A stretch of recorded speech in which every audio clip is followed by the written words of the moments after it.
Tapi apa langkah-langkahnya ini yang belum jelas. Tetapi dari realitas kenyataannya sangat memprihatinkan. Ini adalah buku Syiah untuk membantah buku MUI. MUI mengeluarkan peringatan waspada terhadap pesatan Syiah. Oleh kalangan Syiah dibantah. Syiah menurut Syiah dikeluarkan oleh Ahlul Bait Indonesia, ormas Syiah resmi. Tetapi sayangnya dikasih sambutan oleh Menteri Agama. Ya, Menteri Agama kita ngasih sambutan justru membelain Syiah. Ada apa ini? Sementara buku MUI nggak dikasih pengantar oleh Menteri Agama. Aneh kan? Harusnya Menteri Agama melindungi umat Islam dari pengaruh Syiah. Tapi justru yang terjadi Menteri Agama membelain Syiah. Ada apa ini? Ini data ini. Sambutan Menteri Agama. Bahkan di Departemen Agama terakhir acara Syiah diresmikan. Belum pernah dalam sejarah Indonesia acara Syiah diresmikan oleh Departemen Agama, belum pernah. Baru sekarang. Belum pernah ulama-ulama Syiah bicara di Istiqlal. Baru sekarang. Mereka sudah mulai bicara di Istiqlal.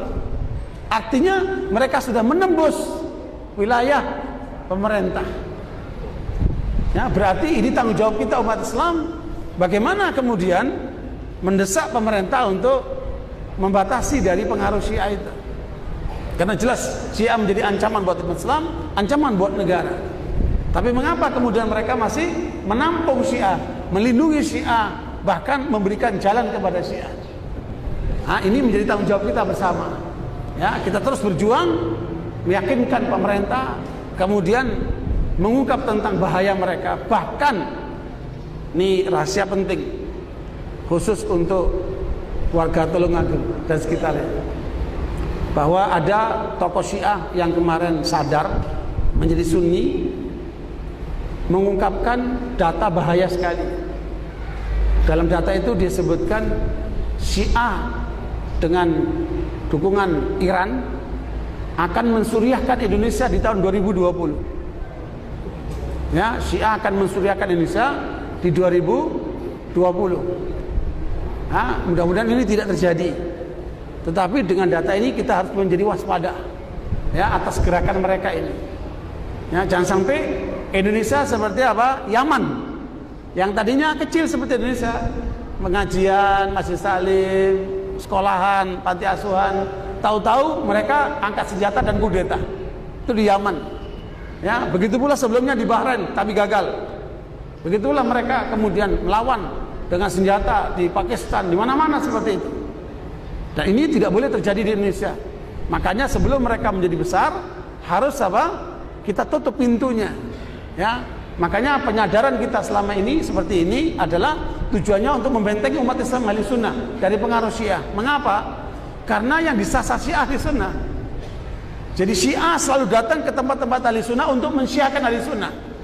Harusnya bukan begitu. Kalau mereka mau dihargai, jangan mensyiahkan ahli sunnah. Syiahkan itu orang Hindu, orang Kristen, terserah kalian. Tapi jangan mensyiahkan ahli sunnah. Ketika mereka mencoba mensyiahkan ahli sunnah, kita akan hadapi mereka. Karena kita berkewajiban melindungi ahli sunnah wal jamaah dari usaha penyesatan mereka itu. Makanya masyarakat muslim ahli sunnah harus menjadi waspada, care terhadap masalah ini. Jangan acuh tak acuh. Sebab kalau kalian acuh tak acuh, jangan salahkan nanti kalau kemudian anak-anak kalian akan menjadi sasaran mereka. Ya, makanya kita semua harus bahu-membahu melindungi ahli sunnah wal jamaah dari segala upaya penyimpangan seperti ini. Karena ini dibaliknya negara ini, bukan main-main ini. Gerakan mereka sangat masif.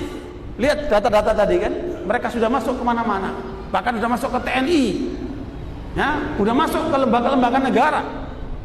Kalau ini tidak diwaspadai, jangan-jangan apa yang mereka rencanakan di 2020 akan terjadi. Mudah-mudahan tidak terjadi. Makanya perlu kewaspadaan kita bersama.